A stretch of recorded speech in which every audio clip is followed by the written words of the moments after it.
Então, gente, boa tarde a todos e a todas.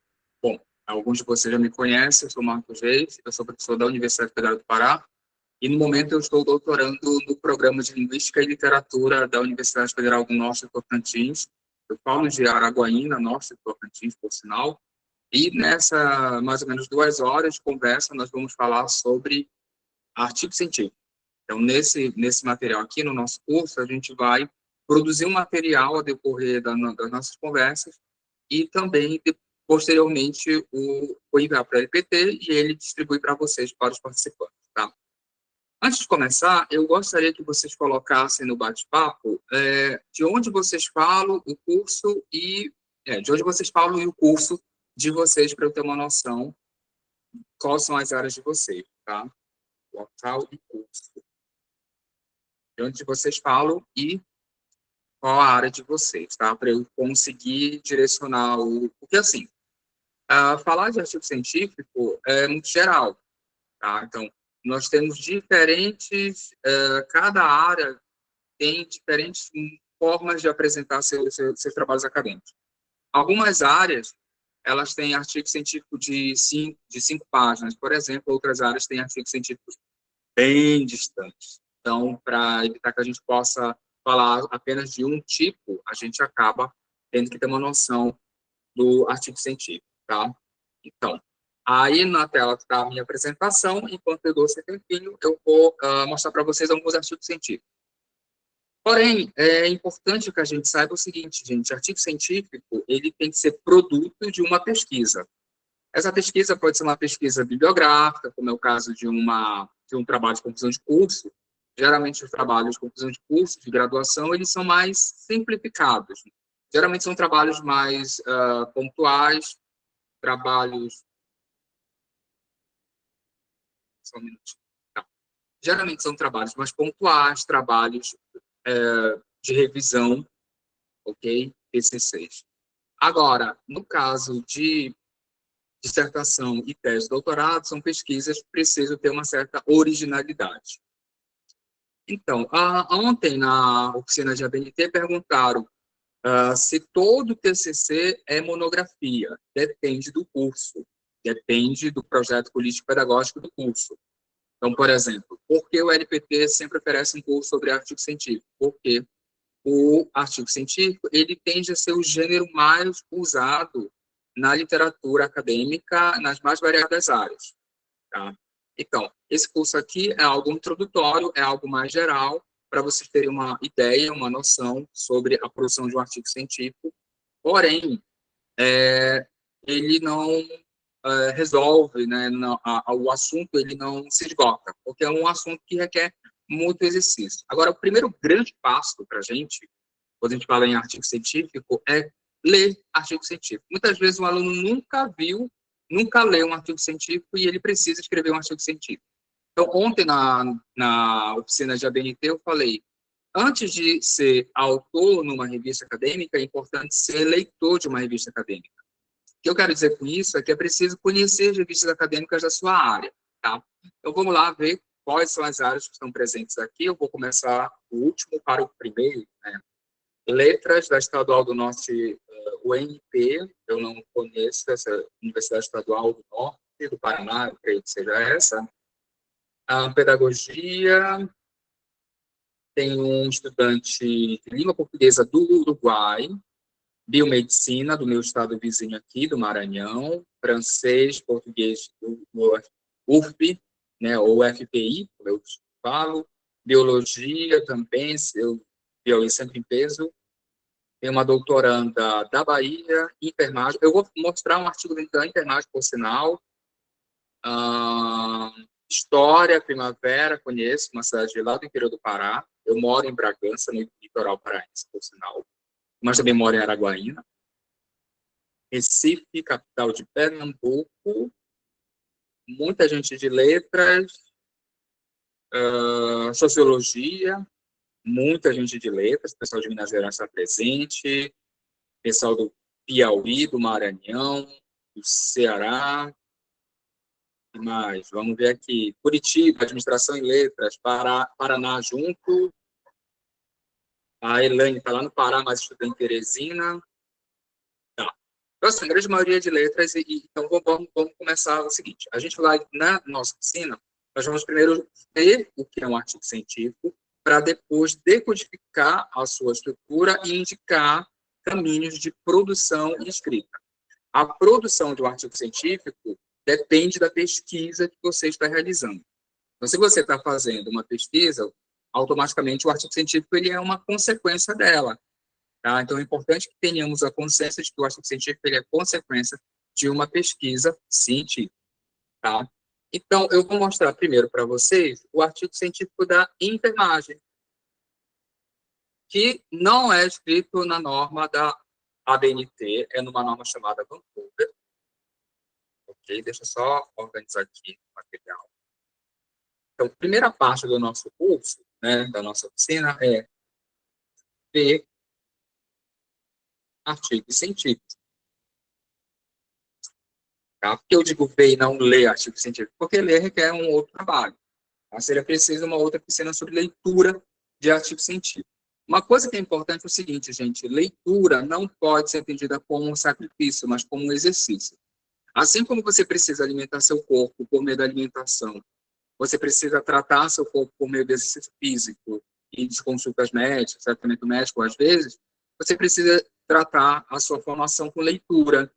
Então, por exemplo, esse curso aqui é uma leitura. Vocês estão fazendo uma leitura do que eu estou escrevendo, do que eu estou falando. Então, no caso, é muito importante ter essa oportunidade de ler o que o professor está falando. Assim como ler textos acadêmicos. Então, quando você começa a ter o exercício da leitura, é cansativo? Dá sono? Sim, é cansativo, dá sono como qualquer trabalho. Então, muitas vezes, a gente cai no erro de se prender a atividades que nada crescem na vida da gente, como rede social. Rede social é interessante? Sim, a gente está numa rede social. Mas quando ela é bem aproveitada. Okay? Então, o primeiro ponto é da gente saber o que é um artigo científico, como é que ele é apresentado, para depois a gente começar a perceber como ele é estruturado, como é que ele é desenvolvido, para depois desenvolver o artigo científico. Então, o primeiro ponto do nosso curso é ver artigos científicos. E aí eu vou mostrar para vocês o artigo científico da Revista Brasileira de Enfermagem. Okay? Então, muitos daqui, a grande maioria é de letras e pedagogia, vão estranhar, quem já teve a oportunidade de ver um artigo científico na área de educação, na área de letras, vai estranhar a estrutura. Mas vejam, aqui nós temos um artigo científico. Então, a primeira coisa que a gente vê no artigo científico é o título. E, como nós sabemos, o texto acadêmico ele não é escrito apenas em português brasileiro. Ele também deve ser escrito em uma língua estrangeira. Então, muitas vezes, grandes revistas, vocês depois vão poder pesquisar sobre o Qualis ou Aqualis, é uma classificação de revistas acadêmicas. As grandes revistas publicam geralmente em português brasileiro, mais inglês ou em inglês. Então, vocês percebem aí, o exemplo que eu peguei é um artigo original. Existem vários tipos de artigo, tá, gente? Existe artigo original, artigo de revisão, artigo bibliográfico, artigo de estudo de caso. Então, existem vários tipos de artigo. Esse aqui é um tipo de artigo original. Depois nós vamos falar um pouco sobre essa classificação, tá? Então, aqui eu peguei um que é de uma publicação recente da Revista Brasileira de Enfermagem, Guia sobre Sistematização da Assistência e Processo de Enfermagem e Tecnologia Educacional para a Prática Profissional. E aí nós temos o título em língua inglesa, o resumo em língua portuguesa, o resumo em língua inglesa e os autores. Percebam aí aquilo que eu falei ontem. Nós temos que ter sempre o código ORCID, que é um cadastro curricular, que a gente pode colocar o equivalente ao Lattes, só que ele tem uma numeração. Então, cada aluno tem uma numeração do seu ORCID. Então, aqui nós temos os 6 autores, né? 7 autores. 1, 2, 3, 4, 5, 6, 7 autores. A Susana Lamara Pedras Almeida, Cândida Canissali Primo, Márcia Valéria de Souza Almeida, Paulo de Souza Silva Freitas, Amália de Fátima Lucena, Eliane de Fátima Almeida Lima e Marcos Antônio Gomes Brandão, são os autores. Aí você pode perguntar, como é que a gente coloca a ordem dos autores? Depende dos autores. Por exemplo, você tem aí um grupo de 7 pessoas, e é nítido que não está em ordem alfabética. Então, quem vai decidir essa organização é na hora da submissão do artigo científico. Tá? Se der tempo, a gente vai falar um pouco sobre a submissão do artigo científico. Mas primeiro a gente tem que ver o que é esse artigo. Tá? Então, aí você pode, por exemplo, eu escrevi um artigo científico com 4 colegas. Esses 4 colegas definem se vai ser em ordem alfabética, ou se é primeiro o nome do orientador e depois dos orientandos. Então, isso vai depender muito da organização da elaboração do artigo. Ok? Então, primeira coisa que a gente lê, e aí como é que você vai pesquisar artigo científico? Tá? Geralmente, o que nós fazemos para pesquisar é o seguinte: quando você está desenvolvendo uma pesquisa acadêmica, você deve definir as palavras-chave dessa pesquisa acadêmica. Que palavras-chave são essas? São palavras que elas representam a sua pesquisa. Exemplo, se eu faço uma pesquisa sobre epistemologia da complexidade, eu vou procurar o quê? Eu vou procurar epistemologia da complexidade, a epistemologia, como é que eu posso falar? Edgar Morin, por exemplo, que é um grande nome da epistemologia da complexidade, teoria dos sistemas. Então, eu defino as palavras que representam a minha pesquisa. E quando eu vou procurar nas bases de dados, o que são bases de dados? São páginas da internet, são portais na internet que oferecem o acesso a várias revistas. Um portal é o Cielo, que foi de onde eu extraí essas revistas. Então, o Cielo é um portal onde você pode encontrar várias revistas da sua área ou de áreas próximas, onde você vai poder ter acesso gratuito a ler esse material, certo? Que é o que aconteceu aqui. Eu peguei esse material do portal Cielo, ok? Então, toda vez que eu for fazer um levantamento bibliográfico, eu tenho que procurar pelas palavras-chave, e aí eu vou encontrando os artigos científicos que mais me interessam. Só que nem sempre é possível ler todos os artigos que me interessam. Às vezes, você faz uma pesquisa onde você encontra 200 artigos científicos. Obviamente que você não vai encontrar 200 artigos científicos, você vai ter que usar um filtro para separar cada vez mais o número desses artigos, ok? E esses artigos, é sempre interessante, quando você estiver na fase final, ler o título. Isso é uma orientação, mas existem outras orientações para a leitura de artigo científico. Para a seleção do artigo científico, ler o título do artigo científico, o resumo, e a introdução e a conclusão ajudam também a você perceber se esse artigo é interessante para a sua pesquisa ou não. Então, continuando aqui, então nós temos essa estrutura. Aqui a revista colocou ainda o resumo em língua espanhola. E, ao lado, no caso dessa revista, ela coloca como citar. Porém, na verdade, isso aqui é uma referência, né? A referência do artigo. Essa referência desse artigo está na norma Vancouver, não é a norma BNT, tá, gente? Por isso que vocês podem estranhar como é que está escrito. E sempre no artigo científico nós temos um autor do artigo científico, que é considerado aquele autor correspondente, ou seja, aquele com quem nós vamos entrar em contato, caso seja necessário. Okay? Então, depois disso aqui, as revistas geralmente colocam isso. Quem é o editor, chefe, a data da submissão do artigo, a data da aprovação do artigo. As revistas tendem a fazer isso, principalmente na área de saúde. Ok? Então, primeiro passo, primeira seção de um artigo científico é a introdução. Porém, a produção de um artigo científico é uma e a apresentação do artigo é outra, do artigo científico é outra. Então, geralmente, o que acontece é que o artigo científico, quando você está produzindo o artigo científico, apesar de nós lermos primeiro a introdução, mas a produção dele não começa com a introdução. A produção de um artigo científico, na hora que você está escrevendo, lembrem, o artigo científico é produto de uma pesquisa. Então, como produto de uma pesquisa, você vai estar lá fazendo suas leituras, se for uma pesquisa de campo, vai a campo, desculpe, se for uma pesquisa laboratorial, vai ao laboratório, e você vai juntando os seus materiais, né? O fichamento, por exemplo, onde fizeram a oficina de fichamento, e começando a fazer a redação do seu artigo científico. Então, é sempre bom entender o seguinte: não comecem a produção de um artigo científico escrevendo a introdução. A introdução juntamente com resumo, título e palavra-chave, são as últimas partes de um artigo científico em que você redige de fato, ok? Só lembrando uma coisa, gente, se vocês tiverem alguma dúvida, vocês podem levantar a mãozinha aí no Google Meet ou colocar no bate-papo que a gente vai começar a responder, tá bom? Então, aqui nós temos a introdução.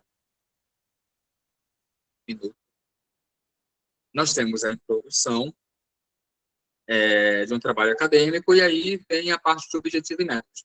Gente, lembrando uma coisa, a organização de um artigo científico, há uma certa variedade. A variedade depende da área, depende da organização dos pesquisadores, tá? Então, assim, depende muito desse ponto de organização. Já temos perguntas aqui, que é a pergunta da Maria Clara, não, da Clara Moraes. Como definir as palavras-chave da sua pesquisa? Bom, o que vai definir a palavra-chave da sua pesquisa é o que você está pesquisando. Por exemplo, se você vai pesquisar multiletramentos, então você pode colocar multiletramento, estudos de gêneros textuais, gêneros acadêmicos. São termos que te auxiliam na busca da literatura. Se você está pesquisando, por exemplo, letramento acadêmico, você pode pegar escrita, leitura, dependendo do foco, gênero textual ou gênero discursivo, dependendo da teoria, para servir como palavra-chave. Agora, se você está fazendo uma pesquisa dessa sobre letramento acadêmico, você não vai colocar, por exemplo, psicologia, a não ser que você esteja fazendo uma pesquisa sobre comportamento na recepção dos textos acadêmicos. Então, depende muito da temática que você está estudando. Então, o que acontece? Se você está fazendo uma pesquisa dessa sobre letramento acadêmico, você não vai colocar genética, a não ser que você queira fazer, e tudo isso depende de vários outros fatores, a não ser que você esteja fazendo uma pesquisa sobre letramento acadêmico na área de genética.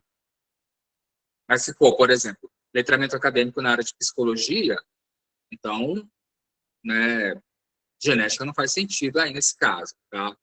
Existem palavras pré-definidas? Nunca ouvi esse termo, talvez possa existir. Eu realmente nunca vi esse termo, palavras pré-definidas. Até porque a palavra-chave, ela em si, ela tem que ser já algo estabelecido. Você pode, por exemplo, o que os trabalhos acadêmicos pedem, né, os orientadores? 3 a 5 palavras. Então, você encontra, por exemplo, no seu filtro, você encontra 15 termos, por exemplo. Mas não dá para você fazer uma pesquisa com 15 termos. Então, o que você faz? Aí, essas palavras seriam as pré-definidas. Aí, poderia ser entendido como esse termo que você está usando, pré-definida. E aí, o que acontece? Dessas 15 palavras, você tem que filtrar a ponto de chegar às 5 palavras. Geralmente, são 5 palavras, tá? O número de palavras-chave não é definido pela BNT, não é definido muitas vezes pelo manual. Quem define é o pesquisador em conjunto com o seu orientador, ou, se você tiver orientação normativa da sua universidade, você pode também considerar. Eu já vi manual de universidade pedindo de 3 a 6 palavras-chave. Tá? A função da palavra-chave não é uma mera formalidade do trabalho acadêmico. Na verdade, a definição de palavra-chave é um mecanismo de busca, tá? São elementos de busca. Então, por meio delas, você consegue encontrar literatura que vai te ajudar a desenvolver sua pesquisa. Uma literatura, no caso, o âmbito teórico, muitas vezes teórico prático, ok? Espero que tenha ajudado aí a dúvida da Clara Moraes, que pode ser uma dúvida de outros colegas também. Ok? Então, aqui nós temos o objetivo e os métodos. Por exemplo, em algumas áreas de trabalho não temos métodos, então nós temos metodologia, e tem uma certa diferença entre eles. E aqui vai aparecendo aspectos éticos, tipo de estudo, procedimentos metodológicos. Em algumas áreas, nós não temos nem método, nem metodologia, nós temos procedimentos metodológicos, que eu particularmente prefiro esse termo. Tá? E depois nós temos o resultado, né? Perceba que o texto aqui ele é apresentado em 2 colunas, tá? Resultados do trabalho, ok?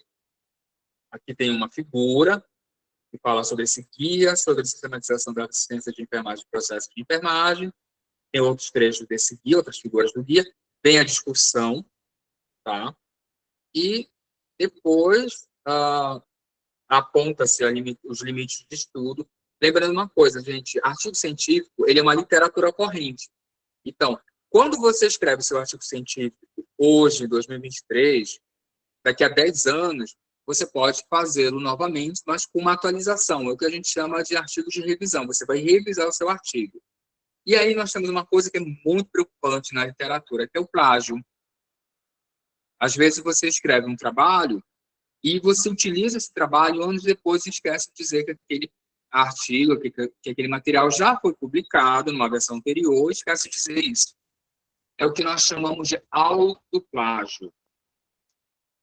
O que a legislação fala? A legislação não entende isso como crime, não se fala disso como algo ilícito. Porém, na academia, é uma falha. Então, toda vez que você tiver um artigo, e quem já escreveu o artigo, daqui a um tempo pretende fazer uma nova atualização daquele artigo, publicar em outra revista, o que você faz?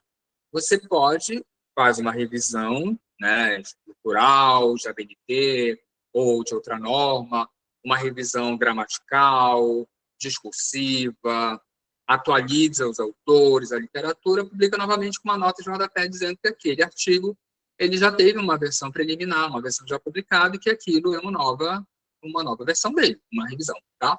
Então, evitem o autoplasma. É sempre bom jogar limpo com todo mundo. E, por fim, as considerações finais. Algumas áreas utilizam conclusão, outras utilizam considerações finais. Isso é uma escolha de cada aluno. Eu, Marcos, prefiro usar o termo considerações finais. Por quê? Porque a discussão não termina em si, não termina no artigo.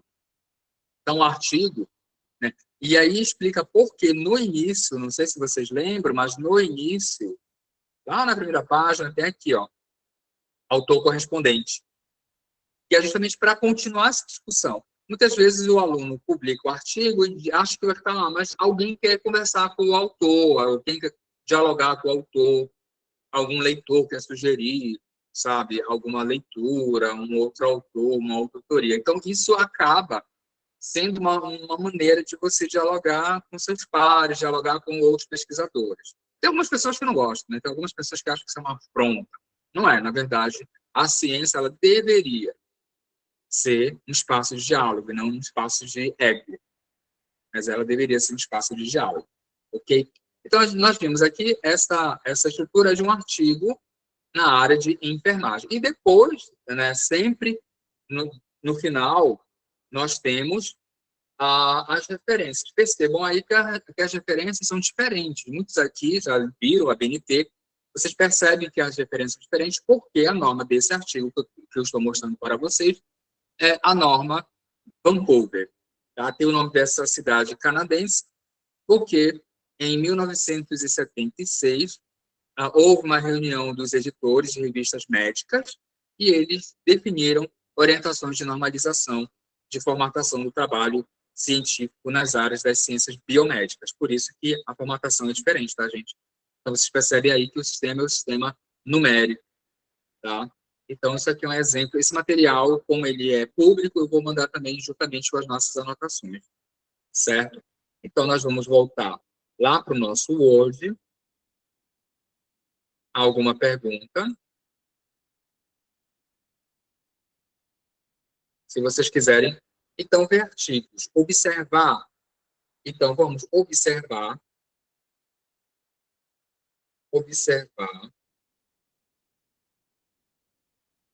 como é apresentada a estrutura de um artigo científico, certo?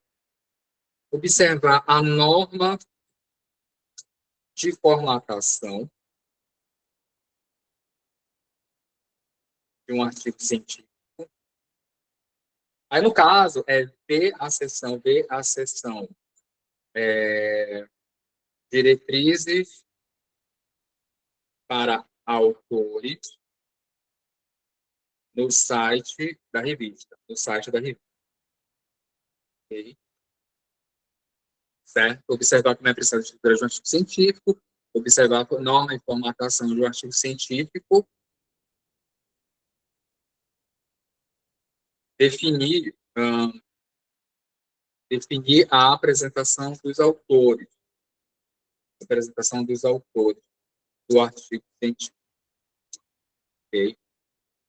Observar a apresentação, no caso, né? Como é que ela foi feita? Observar a apresentação do artigo científico, da apresentação dos autores do artigo científico. Nós temos uma pergunta aqui do Juan Rafael de Abreu da Silva. Se você publicou um texto em uma plataforma tipo academia.edu ou ResearchGate, desculpa o inglês, tá, gente? É uma língua que realmente parece irônico. Eu conheço outras línguas, mas o inglês eu não sou muito bom, não. Então, perdão. Mas não foi publicado em periódico. Depois, em um trabalho futuro, se você quiser usar esse texto, você tem que se referenciar ou não? Sim, sim. Até porque nessas duas redes sociais acadêmicas que você citou, geralmente as publicações que vão para essas redes sociais já foram publicadas em revistas, tá? Eu não lembro se elas publicam um texto livre, assim. Geralmente são extraídas de revistas, então provavelmente já foi publicado. Então, é sempre importante. Mesmo que seja em blog, por exemplo, você coloca blog lá, escrever um texto no blog, e aí você manda para uma revista, tem que colocar assim, tá? Assim, pré-print também, com a pandemia da Covid-19, entre 2020 e 2021, houve muito pré-print.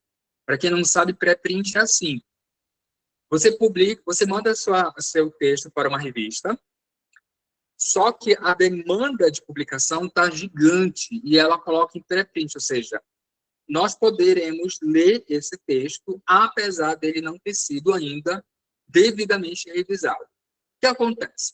Quando você manda, já estou falando de processo de publicação, mas tudo bem. Quando você manda seu texto, aproveitar a discussão aqui, quando você manda seu texto para a revista, essa revista vai passar por um processo de revisão. Então, por exemplo, existe a revisão por pares, a revisão ad hoc. Então, vai passar pela mão de especialistas que vão analisar o seu texto. Geralmente, os especialistas, os revisores ou avaliadores, eles não sabem a autoria do artigo e os autores do artigo não sabem quem são os avaliadores, por uma questão ética, ok?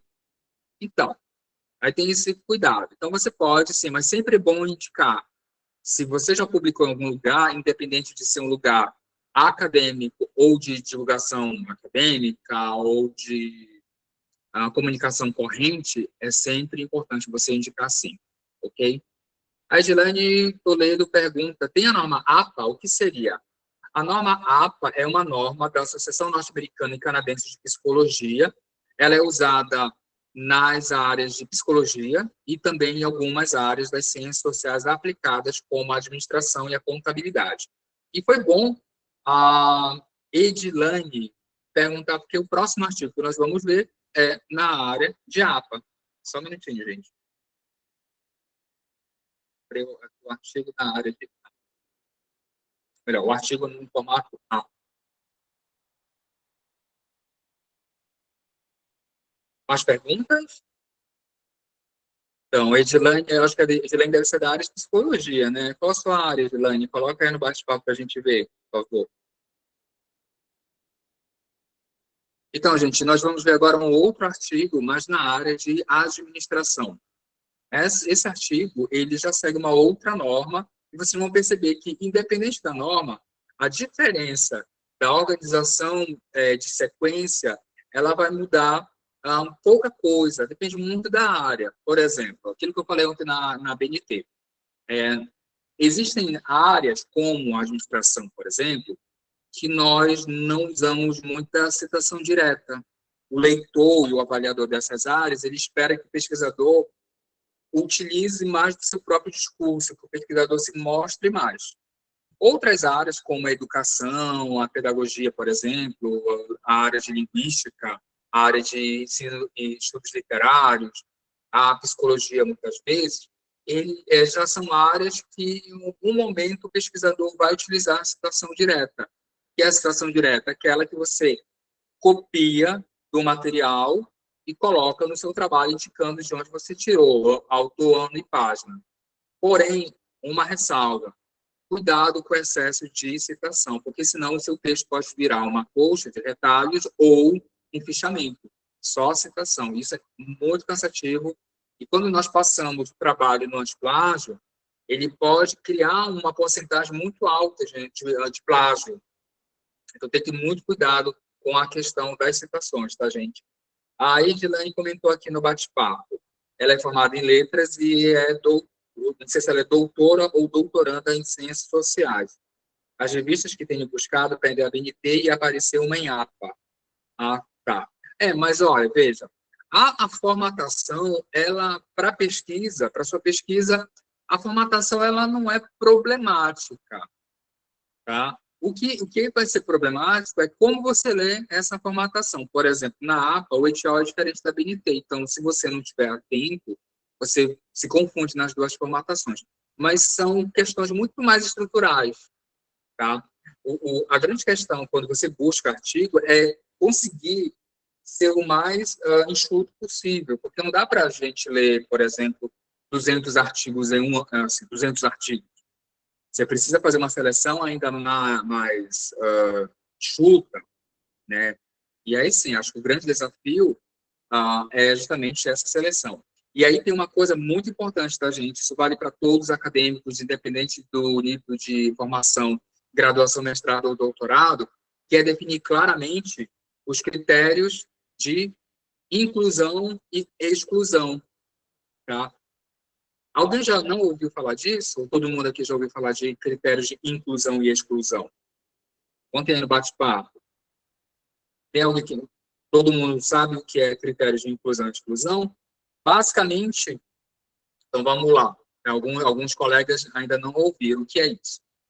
Quando você vai fazer uma pesquisa, seja ela bibliográfica ou de campo ou laboratorial, você precisa definir quais são os critérios de artigos para incluir no seu trabalho. Desculpa, artigo não. Quais critérios para entrar na sua pesquisa? Exemplo. Você vai fazer uma pesquisa com seres humanos, isso vai ter que passar pelo comitê de ética. Essas pessoas, por exemplo, vou dar um exemplo da área de letras. Eu sou graduando, isso é hipotético, tá, gente? Eu sou graduando na área de árabe, eu adoro essa língua, né? Na Barrabag, né? Eu falei, eu te amo em árabe para o masculino. Eu sempre falo para o meu companheiro em árabe essa frase, que seria o eu te amo em árabe. Então, digamos que eu sou pesquisador na área de árabe, de ensino de árabe para brasileiros. E eu estou numa cidade onde eu quero saber quais são as estratégias quais estratégias utilizadas pelos estudantes de árabe para a apropriação do idioma. Só que aí eu não vou pegar qualquer estudante, eu tenho que definir os critérios de inclusão. Quais são as pessoas que vão ser inclusas nessa pesquisa? Então, por exemplo, eu quero alunos entre 20 e 25 anos de idade, do sexo masculino e feminino. Esse é o critério de inclusão. O critério de exclusão, pessoas que não se encaixam nesse, ou seja, se a pessoa tem 19 anos, não entra. Se a pessoa tem 26, não entra. Somente entre 20 e 25 anos, estudantes de árabe. Aí eu posso incluir mais um critério de inclusão.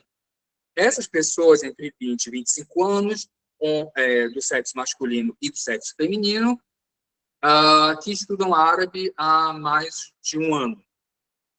Aí é mais um critério de inclusão.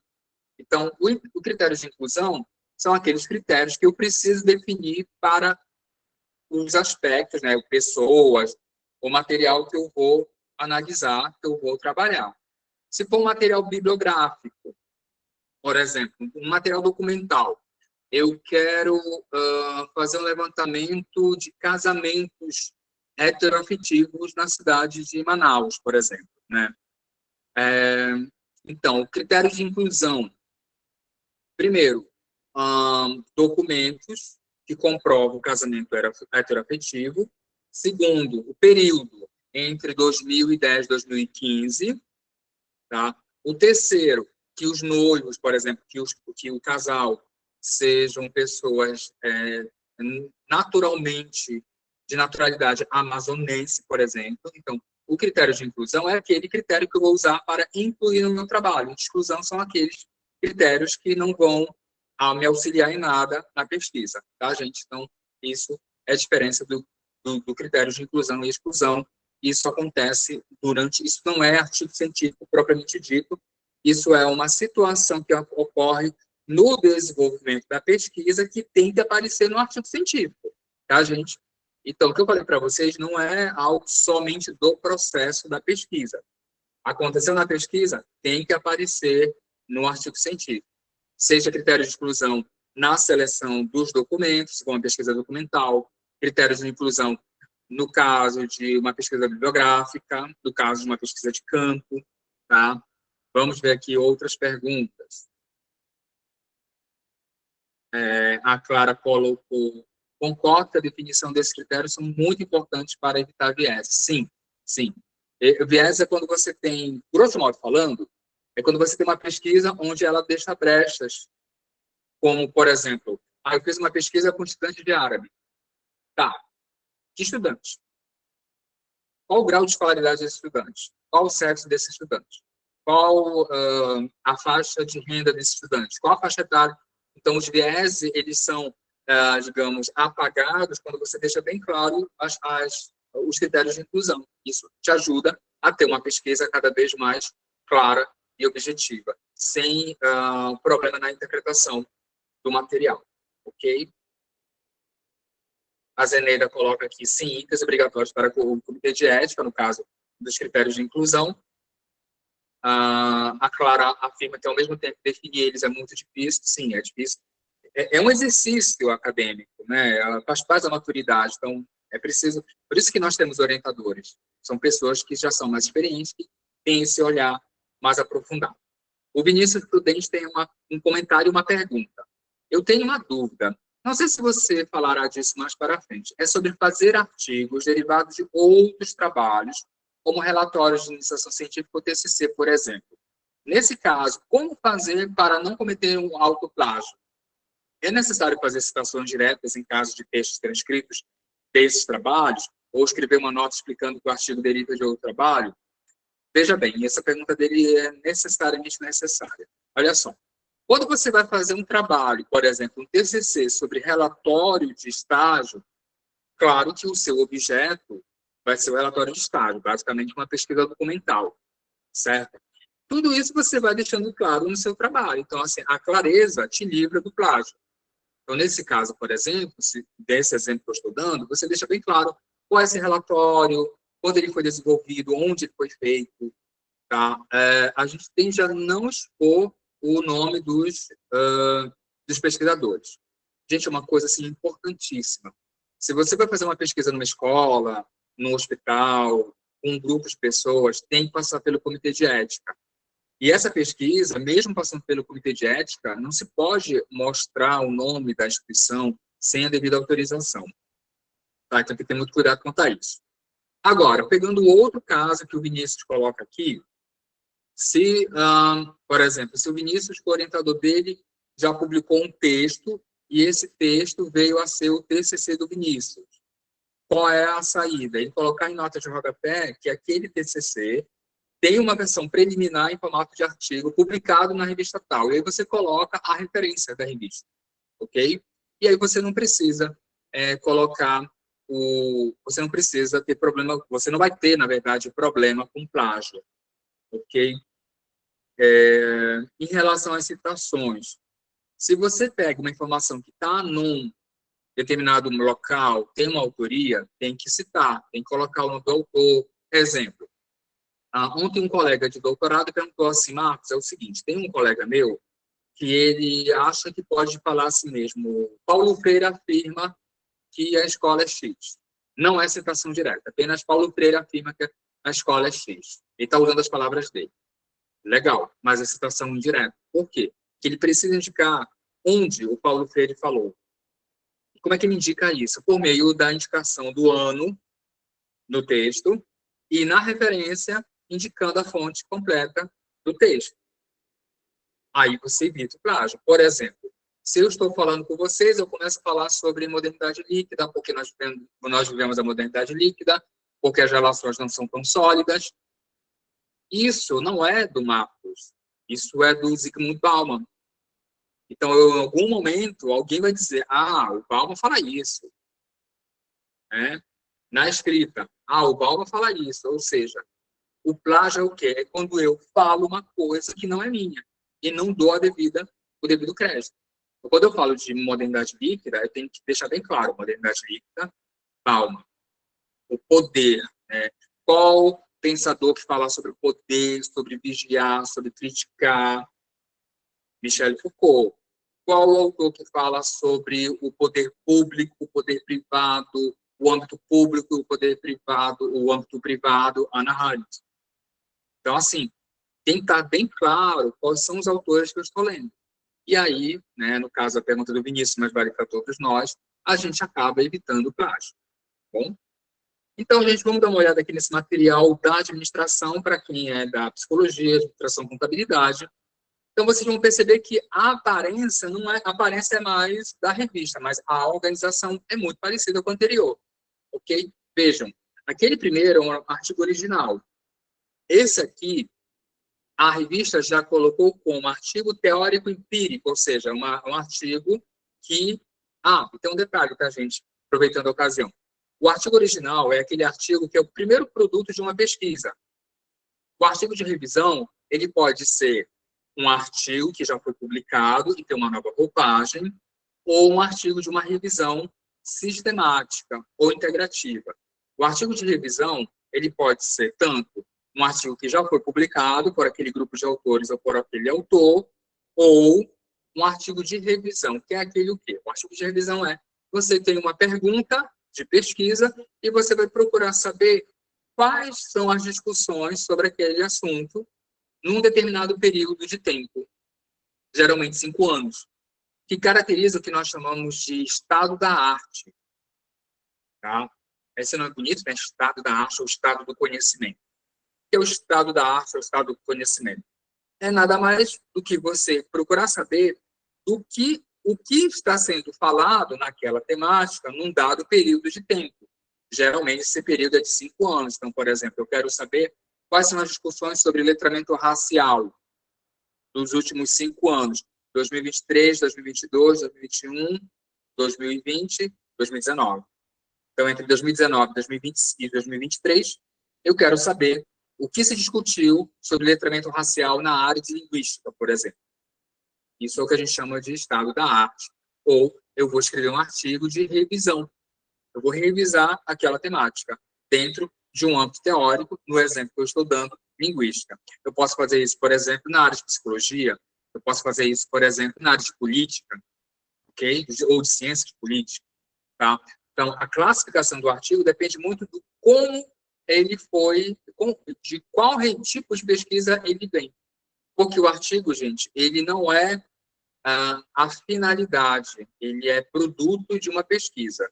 A finalidade está na pesquisa. O artigo ele vai apresentar um objetivo. Tá? E aí que nós temos um artigo teórico empírico, ou seja, um artigo que parte de uma base teórica para observar um dado fenômeno na área de administração, lá da revista de Administração Contemporânea da ANPED, Associação Nacional de Pós-Graduação e Pesquisa em Administração. Ok? Então, aqui nós temos capitalismo consciente, curioso, né? Capitalismo consciente.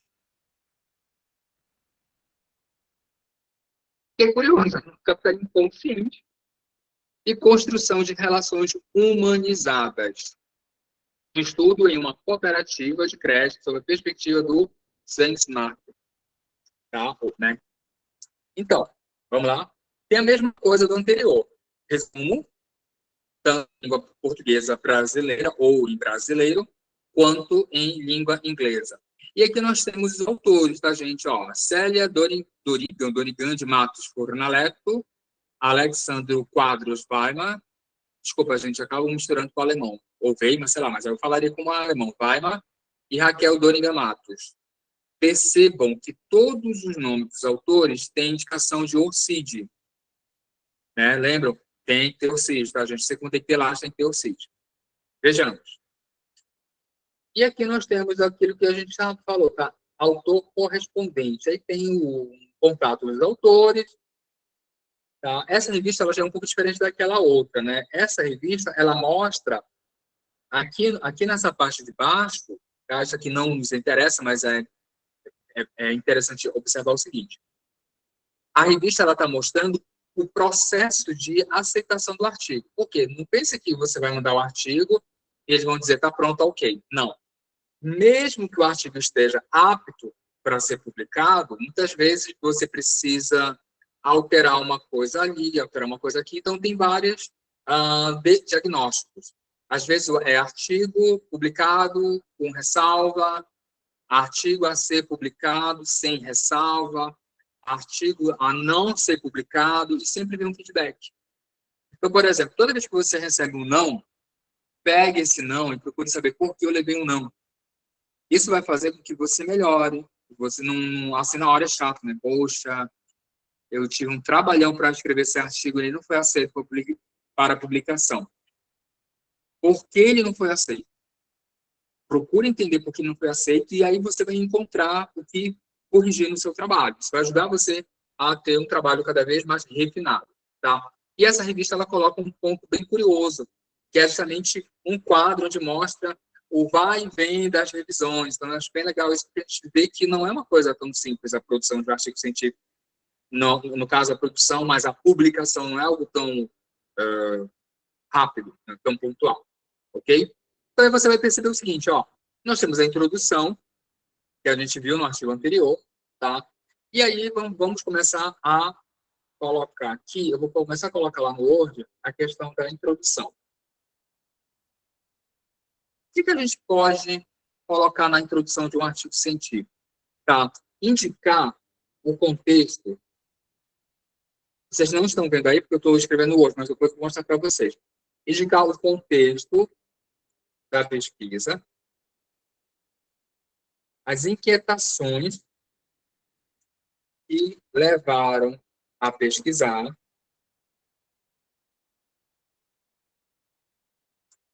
objetivos da pesquisa, estruturação do artigo. Tá? Depois a gente vai lá para o hoje.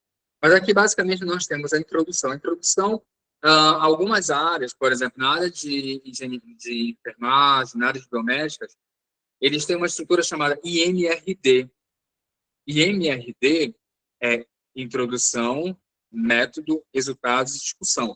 O artigo ele é organizado nesses 4 âmbitos: introdução, método, resultado e discussão. Então, isso é um característico da área de ciências biomédicas. Nem toda revista segue isso, tá, gente? Tem umas revistas que sim, outras que não. Ok? Então, a introdução, vocês estão vendo essas marcas em vinho, em azul, são as referências. A revista ela coloca link entre a citação e a referência. Eu clico aqui em Gueiros e Dias 2007, eu vou lá para Gueiros e Dias 2007. Tá? Essa aqui é uma organização da própria revista. Tá? Então, depois da introdução, tem a fundamentação teórica, tá? E a fundamentação teórica, vocês viram lá no material de enfermagem, que eles vão logo para método, por causa do IMRD, tá? Então, já na administração, que já lembra um pouco a área de educação, da introdução nós vamos para a fundamentação teórica, ou quadro teórico, ou revisão teórica. E aqui você vai mudando, né? Você vai organizando as suas subseções. Então, nós temos a fundamentação teórica, onde eu vou mostrar, eu vou apresentar uma literatura e discutir essa literatura. Na fundamentação teórica, gente, eu não apenas apresento a literatura, mas eu mostro a relevância dela por meio das discussões. Então, discussão, quando a gente pensa em discussão, não é só a discussão sobre os dados coletados, os dados gerados, mas a discussão sobre aquela literatura. Por quê? Você pode ter a sorte de encontrar 2 teorias na temática que você está pesquisando que elas se batem. E aí, o que acontece? No seu trabalho, por uma questão de coerência, de posicionamento, você vai precisar o quê? Mostrar as duas, se você achar necessário, mostrar as duas teorias e depois mostrar qual aquela que lhe é mais interessante. Não basta dizer só por que é interessante. Tem que mostrar por que ela é interessante, o que ela vai ajudar na sua reflexão, na sua análise. Ok? Então, nós temos a fundamentação teórica, aqui nós temos uma figura, tá? Essa parte estrutural do artigo a gente vai ver amanhã, um pouquinho de ABNT, tem o procedimento metodológico, aquilo que eu falei para vocês. Nós temos método, metodologia, procedimentos metodológicos. Então, esses são os termos utilizados. Dependendo da área, você tem que saber exatamente qual termo é mais adequado. Por exemplo, na enfermagem, método. Na medicina, método. Na área de linguística, metodologia. Ou procedimentos metodológicos, dependendo da pesquisa. Se for uma pesquisa de campo, procedimentos metodológicos. No caso da administração, é muito comum na administração, na contabilidade, nas ciências atuariais, procedimentos metodológicos. Ok? Então, esses termos você vai, aos poucos, percebendo qual é utilizado na sua área. Depois, aqui nós temos tabela. Gente, só lembrando uma coisa. Aproveitando que apareceu uma tabela, preste bem atenção no que eu vou falar. Muita gente confunde tabela com quadro. Tabela é um quadro onde eu apresento dados numéricos, que é esse caso aqui. Tabela é um quadro, onde eu apresento dados numéricos. E quadro é um quadro também, mas que eu apresento dados não numéricos. Exemplo, digamos que você vai fazer um quadro onde você separa as regiões brasileiras, os estados brasileiros por região. Então, você tem um quadro onde está dividido assim. Região Norte, estados, Acre, Amapá, Roraima, Rondônia, Amazonas, Pará, Tocantins. Na outra linha, Nordeste, Maranhão, Piauí, Ceará, Rio Grande do Norte, Paraíba, Pernambuco, Sergipe, Alagoas, vou invertir, né? Alagoas, Sergipe, Bahia. Isso é um quadro. Eu estou passando uma informação que não é estatística. Agora, nesse caso aqui, é um perfil dos entrevistados. Eu estou dando número, eu estou indicando idade, estou trabalhando com número. Então, a diferença é essa, tá, gente? Quadro, informação não estatística, não numérica. Tabela, informação numérica. Tabela, tem os traços, né, as grades horizontais. Não tem traço vertical. No caso do quadro, tem todas as bordas, tá? É bordas o termo que é usado. Então, vocês podem perceber aí que essa tabela, ela não tem as bordas horizontais, somente as verticais. Já o quadro tem todas as bordas. Ok? Perguntas? A Mina Andrade pediu para compartilhar o material hoje. Sim, no início do curso eu avisei que esse material, depois de concluir o curso, eu vou salvá-lo e mandar para vocês, tá? Certo? Perguntas? Nenhuma? Vamos descendo aqui, aí vem análise e discussão. Dependendo, não, sem problema. Dependendo da área, da revista, você pode ter uma sessão de análise dos dados e outra de discussão dos dados. Ou juntar os dois, como é o caso aqui da revista, tá? Eu, particularmente, não gosto do termo criação dos dados, análise dos dados. Eu gosto da palavra geração de dados, não coleta, era isso, coleta. Porque assim, gente, por exemplo, quando você vai buscar os dados, eu acho que o termo mais adequado é buscar os dados. Porque, na verdade, o que é dado? Informação. Só que essa informação você não coloca numa bolsa, você não coloca no seu computador, você coleta, você busca. São fenômenos, são informações que você se apropria. Ele está lá, por exemplo, os dados. Sei lá, vamos dizer, 30% da população brasileira é católica. Isso é só um exemplo, tá, gente? 30% da população brasileira é católica. Um dado da minha pesquisa, por exemplo, tá? Mas esse dado, ele não vai ficar comigo. É uma informação que eu tomei para minha pesquisa e se torna um dado. Então, isso aqui não é uma coleta, eu não vou coletar, coloco jogado na bolsa. Eu vou, na verdade, gerar esse dado, né? Ou buscar esse dado. Então, o termo coleta de dados, eu particularmente não estou dizendo que está errado, tá, gente? Não é isso. Eu estou apenas pensando sobre. O pesquisador ele tem que pensar sobre, ele tem que ter respostas, ele tem que ter muitas dúvidas e algumas respostas. É importante esse tipo de comportamento. Isso ajuda também tanto na vida profissional quanto na vida pessoal. Tá? Então, aqui, os autores, eles dividem a análise dos dados, a discussão dos dados, ok? E, por fim, você tem as considerações finais ou conclusão. Eu acho que aqui é conclusão ou considerações finais. Vamos ver aqui. Mais uma tabela, mais uma tabela. Aqui, considerações finais. Novamente, considerações finais. E, por fim, as referências que estão em APA. Percebam que isso aqui é as normas da APA, é diferente da ABNT, né? A partir da segunda linha, existe um adentramento. Então, é diferente, eu trabalho com essa norma também. Eu trabalho com as três, né? Com a GovAPA e a ABNT. Confesso a vocês, particularmente, algo pessoal, tá? Que a referência Francilene, não se preocupe, o curso está sendo gravado, tá? O curso está sendo gravado e depois você vai poder assistir essa parte que você não teve a possibilidade de participar, tá bom? Então a gente percebe, eu particularmente gosto mais da APA, eu acho mais prática, mas enfim, coisas da vida. Isso é algo bem pessoal. Bom, então a gente já viu dois artigos, vamos para as nossas anotações para começar a nossa organização do nosso artigo, certo? Então vamos lá. Então, gente, vocês já perceberam que o artigo ele é escrito, de um modo geral, né? Observações gerais. Observação geral.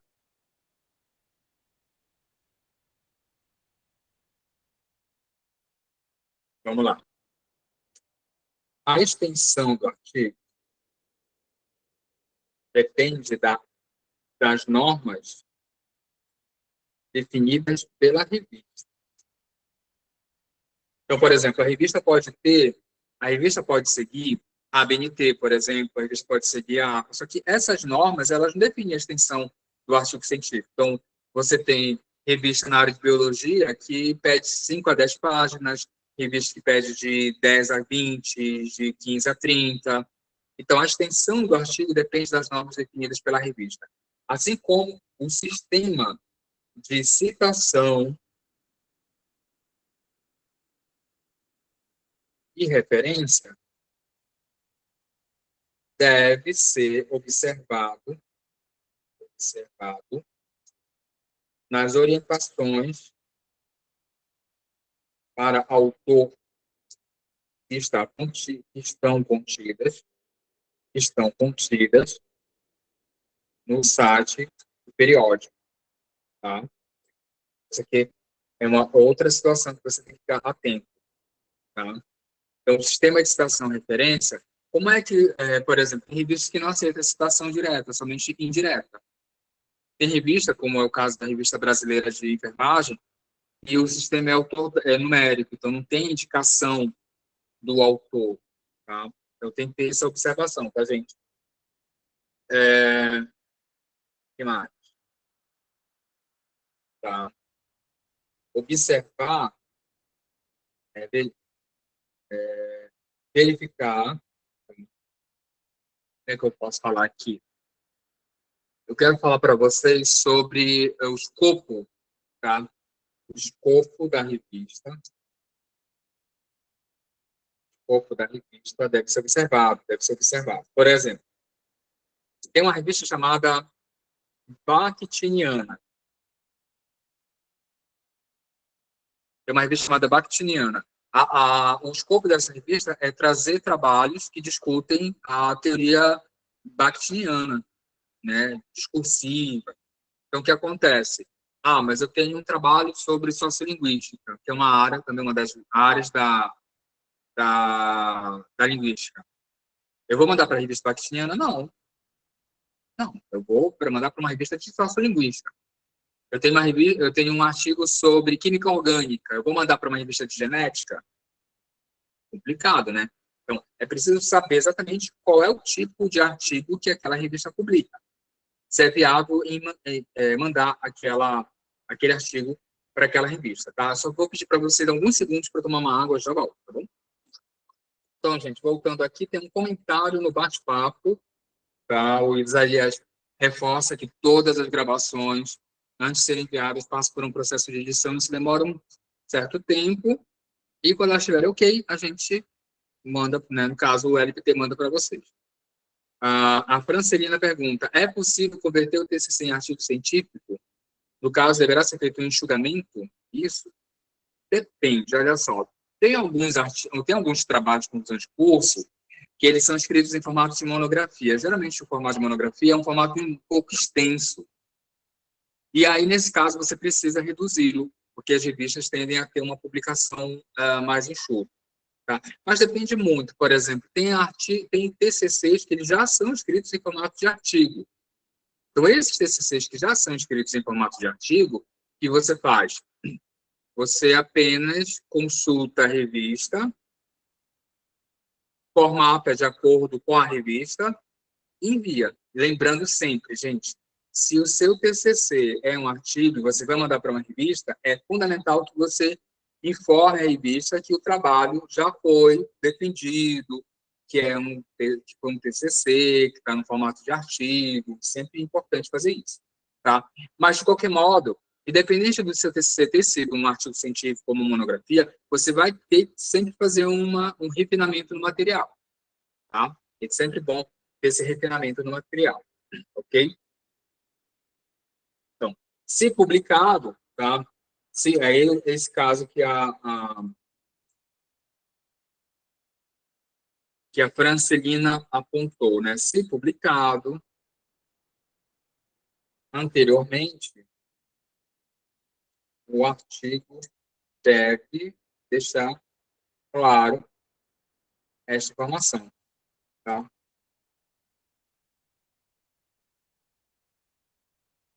Para evitar o plágio, o autoplágio, ok? Então, aqui nós temos algumas observações gerais, tá, gente? E é sempre bom, tá? É sempre bom ter o hábito da leitura antes de... É sempre bom ter o hábito da leitura antes de submeter um trabalho em determinada revista. Certo? Então, essas são as observações gerais de um artigo científico. Agora, a gente percebeu o seguinte, tá? Vendo esses dois artigos, um da área de enfermagem e outro da área de administração, que os artigos eles têm uma organização, né? Nós temos. O que acontece? Nós temos. Vamos fazer aqui um quadro. Aqui é quadro mesmo, tá, gente? Um quadro. Então, aqui nós temos a parte do artigo e uma descrição dele. A primeira coisa que a gente vê no artigo é o título. O título ele é obrigatório. É obrigatório e não tem ponto final. E não tem ponto final. Título é título, ok? Ele é obrigatório. Certo? Ele deve ser claro e objetivo. Algumas revistas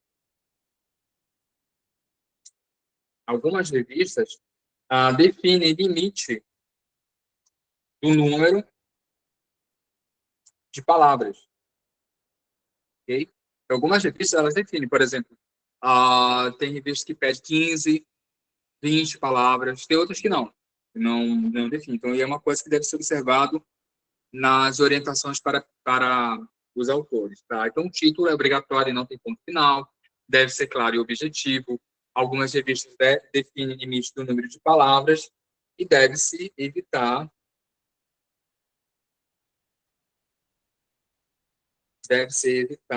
o uso de siglas ou abreviaturas, tá? Então, deve-se evitar o uso de siglas e abreviaturas. Isso é uma coisa que tem que ser bem observado, tá, gente? Depois, nós temos os subtítulos. Subtítulo, gente, não é obrigatório, tá? Subtítulo não é obrigatório.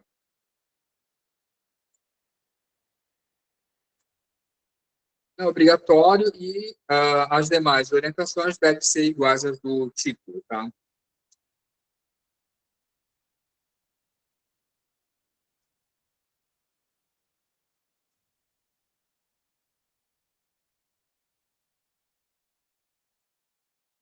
Ok? Depois nós observamos o quê? O resumo, tá? O resumo, tá, uma das coisas também que é importante, tá, gente? Na produção do artigo, o título é um dos últimos elementos a serem definidos. Então, na produção do artigo, título é um dos últimos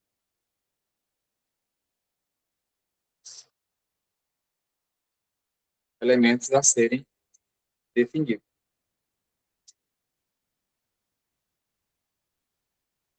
A mesma coisa o subtítulo, tá, gente? Se houver, tá? Se houver subtítulo. Vou baixar aqui um pouquinho, trocar a página, fica mais fácil da gente ver, tá? Aqui, certo? O resumo. O resumo também, na produção do artigo, o resumo é um dos últimos elementos a serem definidos.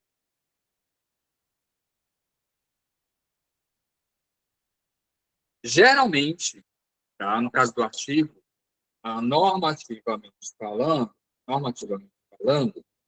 certo? No caso for a BNT, tá? Não, não vou dizer isso. Eu vou dizer que observe a orientação da revista quanto à extensão do resumo. Algumas revistas, elas definem o resumo, a quantidade do resumo em número de palavras e outras em número de caracteres, e outras quanto ao número de caracteres, com ou sem espaço, com ou sem espaço, tá? Então, observe essa questão da extensão do resumo. Uma outra coisa, se vocês forem parar e ver o material, vocês vão ver que no resumo tem o quê? Tem uma distribuição de partes.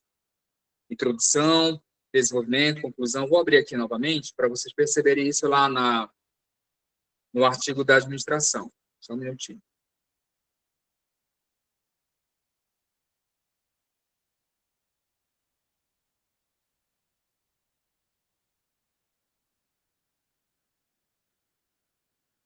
Ó, percebam aqui o resumo. Ele foi dividido em partes. Nós temos objetivo, marco teórico, fundamentação teórica, resultados e conclusões. Então, toda vez que você escreve resumo, você tem que ter essa ideia. Eu tenho que indicar o objetivo, o marco teórico, o método, o resultado e a conclusão. Ou, existem outras estruturas aqui. Vamos ver aqui? Por exemplo, tem alguns artigos, eu já vi casos que a pessoa escreveu o artigo, ela pegou um trecho da introdução e colocou onde deveria ser o resumo. Está equivocado. O ideal é você colocar o objetivo, a gente vai lá para o outro. Tá. O resumo deve apresentar objetivo ou objetivos, quadro teórico, entenda esse quadro teórico como metodologia, fundamentação teórica, tá? Não está dando para ver? Deixa eu aumentar aqui, então. Melhorou? Na produção do artigo, o resumo dos últimos elementos serem definidos. O resumo deve apresentar quadro objetivo, quadro teórico, metodologia, o método, discussão e conclusão. Melhorou agora, gente? Metodologia. Então, outra coisa que é muito importante, gente, isso depende muito da área, eu não vou dizer que tem que ser assim, tá? eu vou dizer que vai depender muito da área, é o seguinte. A pessoa discursiva. Muitas vezes o aluno escreve um parágrafo que estava, por exemplo, ele começa, nesse trabalho analisamos tal situação e observa-se. Isso é um equívoco de escrita, tá, gente? Se ele começou com primeira pessoa plural, nesse trabalho analisamos, ele deve continuar com primeira pessoa plural. Analisamos, observamos. Agora, claro, existem exceções aí, mas na grande maioria das vezes, começa com uma pessoa discursiva, mantém com uma pessoa discursiva, senão vira uma salada, tá? Então, o resumo, a princípio, e tem que ter muito cuidado com isso, no mundo acadêmico, existe uma preferência ainda pelos textos impessoais, né? Primeira pessoa plural, impessoal. Agora, já temos algumas áreas que é aceito a primeira pessoa singular. Então, nesse trabalho, analiso, verifico, pesquiso, já se começa a ter uma apresentação mais clara do pesquisador. Então, é algo que você deve observar como é que se dá essa discursividade. Agora, tem um detalhe aí, gente. Olha só. No resumo, evita-se citação direta, ok? Há uma tendência ainda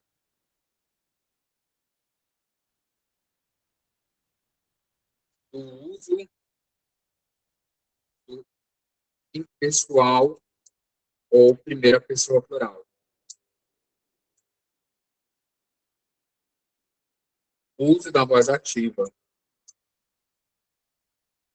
também é importante, né? Por exemplo, nesse trabalho, verifica-se tal fenômeno, e não o fenômeno foi ou é verificado.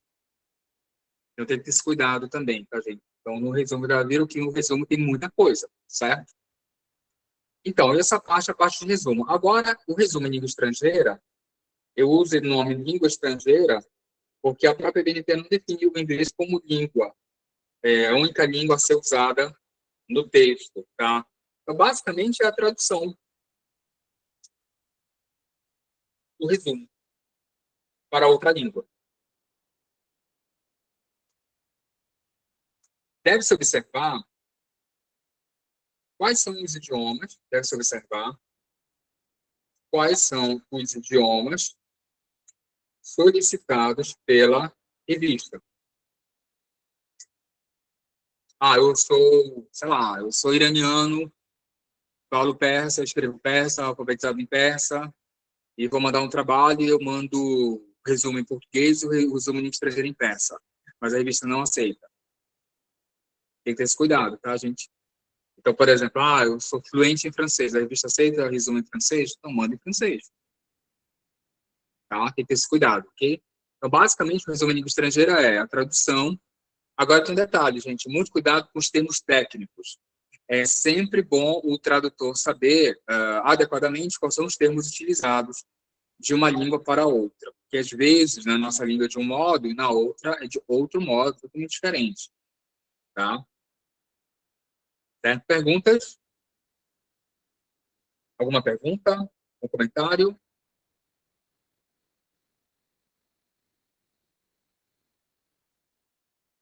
Ok.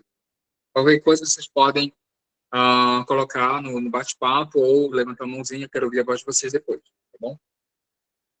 Tá, o Pedro Henrique Souza, até agora de boas. Então, continuando, gente, aqui.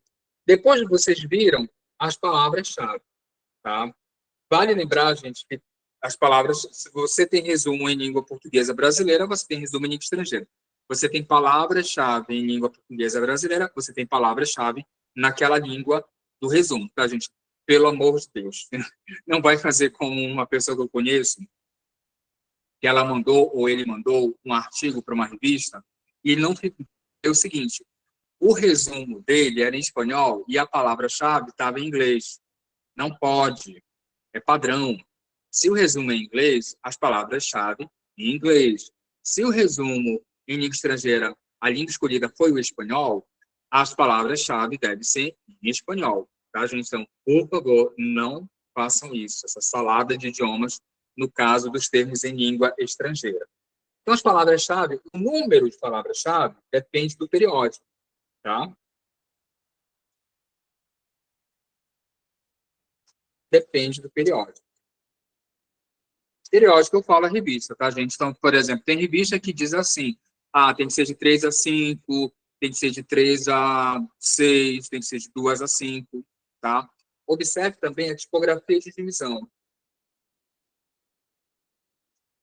Tipografia de divisão. O que é isso? Divisão. É ser separado, se as palavras são separadas por ponto. Ó, se a separação entre termos é feita por ponto ou ponto e vírgula. Por que eu falo isso, gente? Segundo a norma 6028 da BNT, quem usa a BNT, as palavras-chave elas são separadas por ponto e vírgula. Só que tem algumas revistas que elas separam por ponto, outras separam por vírgula, tá? Então, tem que observar esse tipo de coisa, certo? Deixa eu ver aqui mais. O número de palavras depende do periódico. Observar as tipografias de divisão. Tá. Palavra-chave. Ainda tem outra situação, gente. Quando nós falamos em palavra-chave, dependendo do periódico e dependendo da revista, que é a mesma coisa, desculpa, dependendo da área, nós temos o termo descritores. Tá? Alguém sabe a diferença de descritores e palavra-chave? Coloque aí no bate-papo, quem sabe. Ninguém? Tem alguém aí? Clara, deixou bem claro que eu não sei. A Edilane já disse que tem diferença. Sim, tem diferença. Qual a diferença é? A Edilane sabe que tem diferença, mas ela não sabe qual é a diferença. Vamos lá, então. Olha só. Palavras-chave são termos livres. Não pode, bem lembrar de uma coisa, não pode ser confundida com frase. Não pode ser confundida. Não podem, na verdade, são várias, né? Não podem ser confundidas com frase. Tá, gente? Então, por exemplo, você vai pesquisar, sei lá, a comunidade LGBTQI, um monte de letra. Isso é um termo. Agora, você vai colocar a comunidade LGBTI no contexto brasileiro. Isso já não é mais palavra-chave, isso é frase. Não entra nesse caso, tá, gente? Então, frase são termos que podem ser termos simples ou compostos, que indicam a busca de uma pesquisa, por exemplo. Palavra-chave. Agora, o descritor é um termo controlado. Então, gente, por exemplo, você pega a palavra transfobia e coloca lá no DEX, para ver se esse termo está lá gravado na base de dados. Então, o descritor é isso. O descritor, eu tenho uma base onde eu posso consultar, ok? O descritor eu tenho uma base onde eu posso consultar. A palavra-chave já é um termo livre. Não pode ser confundido com frase, tá, gente? Palavra-chave pode ser um ou dois termos. Letramento acadêmico é composto, letramento técnico, científico é composto, tá? O letramento acadêmico no contexto brasileiro não é palavra-chave, isso é frase, é uma outra situação, tá bom? Então, continuando a nossa conversa aqui, tá? Bom, não pode ser confundidas com frase, tá? Observar se o periódico solicita descritor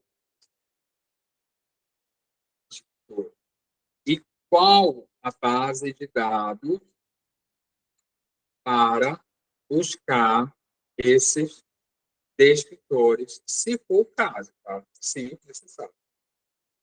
Porque às vezes a revista coloca assim mesmo, olha, nós aceitamos descritores. Só que ela não diz assim, qual é a base de dados? Não, você fala que é descritores, tá? Tá, o Tiago fez uma pergunta. Vamos lá ver a dúvida do Tiago. Gramática de construções seria uma palavra-chave? Sim, é um termo composto. Gramática de construções, gramática normativa, gramática da língua portuguesa. Olha só o tamanho. É um termo, né? A gente pode usar o termo sintagma para palavra-chave.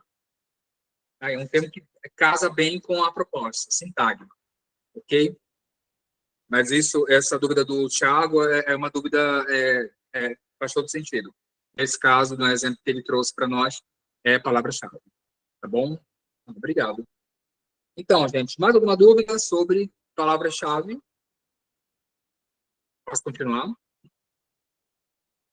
Assim, tem que ter muito cuidado, gente, com palavra-chave, porque às vezes o aluno acha que é muito simples, ele coloca qualquer coisa. Não, gente, tem que ser termos que tenham a ver com a pesquisa de vocês. Não pode ser. Isso eu acabei colocando bem aqui, ó. A quantidade, o número de palavras-chave depende do periódico, tá, gente? Já respondendo a pergunta aqui do Lucivânio, o número de palavras-chave vai depender do periódico, certo? A BNT não define, o manual de universidade também não. Agora, se você manda o seu trabalho para uma revista e essa orientação não existe, ou você manda livremente o número que você achar adequado, geralmente varia entre 3 a 5, ou você consulta a revista. Mas geralmente as revistas elas definem. Eu ainda não encontrei nenhuma revista que dissesse, não tem essa informação. Geralmente eles definem claramente as palavras-chave, tá bom? Certo? Então, palavras-chave em língua estrangeira, eu copio isso aqui, joga para cá. Em língua estrangeira.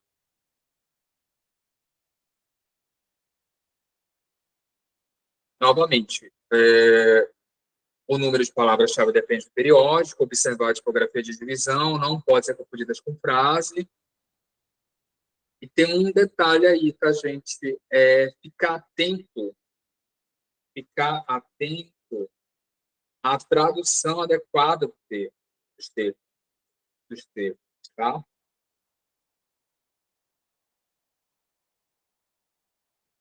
Certo? Tradução de palavras-chave.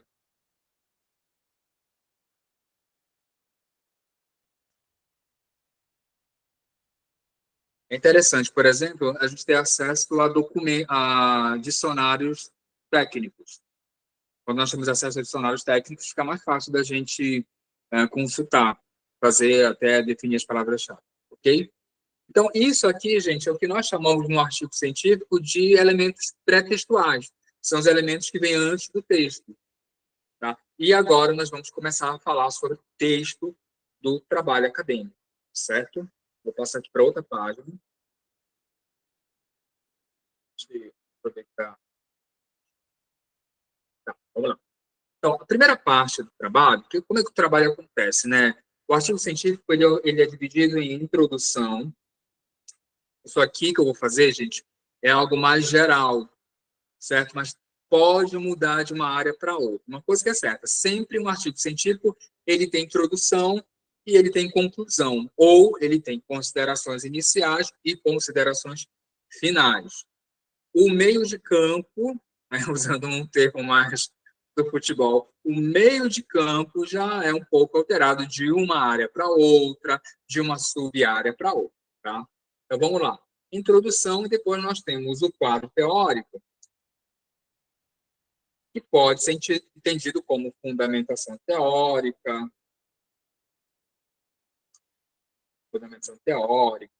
ou revisão da literatura, etc. Tá? Depois da introdução, nós temos o quadro teórico, e lembrando uma coisa, tá, gente? Essa apresentação do artigo científico não é a mesma ordem que você vai escrever o seu artigo científico.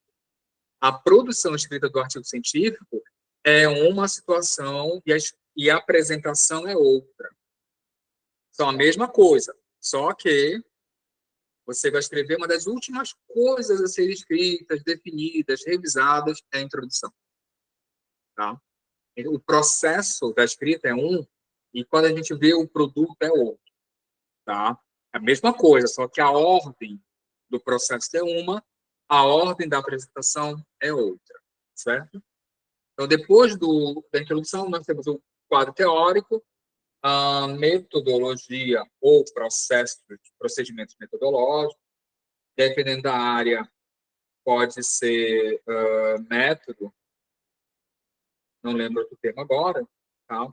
Ou método. certo? Depois nós temos os resultados, discussão,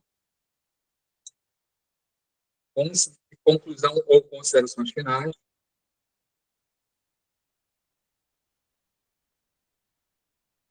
Isso aqui é o que a gente chama de textual, tá, gente? O trabalho acadêmico ele é dividido em pré-textual, textual e pós-textual. Isso que aqui nós chamamos o textual. E tem uma pessoa com a mãozinha levantada, é a Vitória. Pode falar, Vitória. Professor, você falou que a introdução é uma das últimas partes, né, que a gente vai fazer no artigo.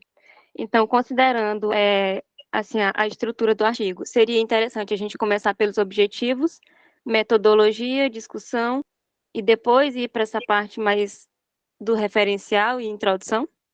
Na realidade, assim, não é que seja o último a ser produzido. Você pode começar a produzir, sabe? Mas, assim, aquele que eu diria que é o último a gente bater o martelo, né? Que é as palavras, a introdução.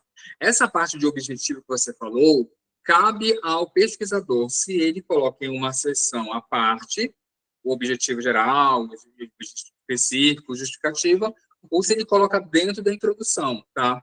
Geralmente, assim, é frequente na introdução você colocar o objetivo, a justificativa, a hipótese, quando há hipótese, na introdução, mas você pode separar, se quiser. Geralmente, o objetivo você já tem, né? O que vai mudar um pouco é o contexto, por exemplo. A gente sempre contextualiza um pouco esse tipo de situação, tá bom? Mas eu não vou dizer que é só no final que você vai escrever. Você pode começar a esboçar a introdução, mas fechar mesmo a introdução é uma das últimas, porque o resto do trabalho tem que estar pronto para você fazer a introdução. É nesse aspecto mesmo. Aí cabe a você, por exemplo, se você acha melhor colocar o objetivo dentro da introdução, ou se você faz uma sessão à parte, se você colocar a justificativa dentro da introdução, ou se você faz uma sessão à parte, esses pontos aí são mais é o pesquisador que vai definir, tá? A Carliandra Então, quer falar bem. Sim, isso pode vai terminar, até se Vitória. ajustando, no decorrer da escrita, né? De acordo com o Sim, que sim. vai mudando ali na metodologia, resultados. Isso. A metodologia, na verdade, ela não. Se você já fez a pesquisa, ela não tende a mudar. O que pode mudar é a sua análise.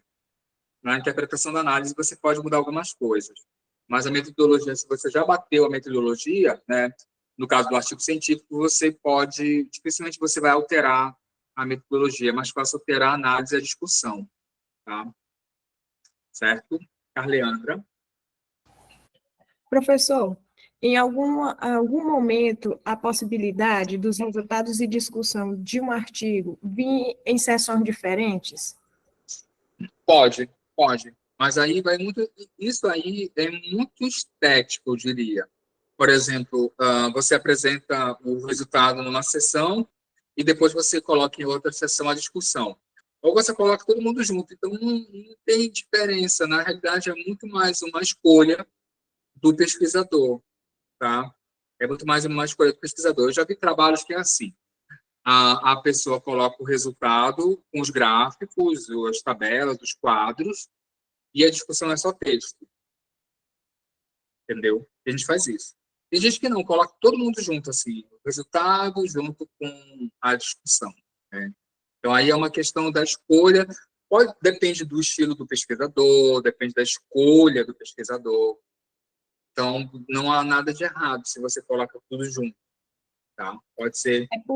É porque eu tinha visto alguns artigos que eles têm um formato diferente. Por exemplo, aqui na UFP, na DUFP foi publicado um livro, por exemplo, e eram artigos, os capítulos são artigos, e aí aparecia o termo discussões e resultados, o que para mim soou muito estranho, porque não pelo hábito, pela a forma de eu ter encontrado várias vezes resultados e discussões, e em alguns momentos também encontrei outros artigos que vinham separados, e para mim, esteticamente, como pesquisadora, eu prefiro fazer a relação em um texto só, então colocar os dois juntos, porque aí eu coloco o resultado e faço a discussão. Eu acho mais viável assim. Por isso eu perguntei se era algo que eu pudesse escolher ou que já fosse uma norma, uma regra lá da revista. Obrigada, Não, não, professor. até as próprias revistas elas não definem esse aspecto. Por exemplo, eu não tenho agora, mas eu vi a revista, eu acho que foi Domínios da Linguagem, que tinha uns artigos que os pesquisadores mostravam análise e discussão, e outros análise, discussão, análise, resultados e discussão. Então, assim, isso é muito do pesquisador, isso vai depender muito do pesquisador, tá? E mais, gente, mais perguntas? Então, olha só, eu já adiantei uma coisa aqui para vocês, né? Que aí na introdução eu posso ter a contextualização da pesquisa, apresentar os objetivos geral e específicos, tá? A justificativa ou justificativas, hipótese, se houver hipótese, quem trabalha com hipótese, se houver, tá? E como está organizado o texto? Como está.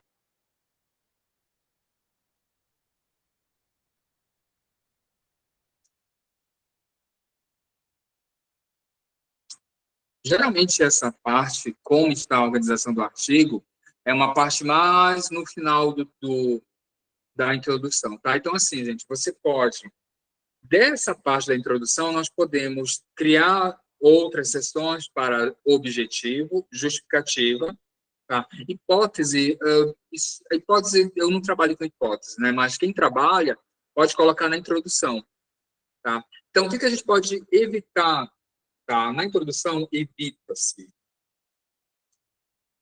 a apresentar logo os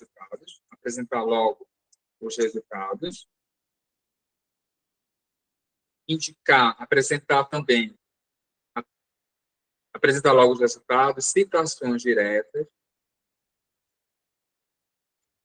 e conclusões, tá? São questões que muitas vezes você começa a ler o texto e aí você já está falando do resultado, coloca logo uma citação, assim, não é proibido apresentar citação direta, mas não é o momento. A citação direta, alguns pesquisadores, eles falam uma coisa bem curiosa, eles falam o seguinte, que a citação direta, ela deve ser usada quando você vai apresentar conceitos, definições, pronto. Mas, às vezes, o pesquisador, ele coloca trechos que ele poderia usar parafraseado, ele poderia usar a citação indireta, não precisava de citação direta, entendeu? Então, aí evita-se apresentar logo os resultados, citações diretas e conclusões. Além de evitar juízo de valor. Isso é fundamental para a gente.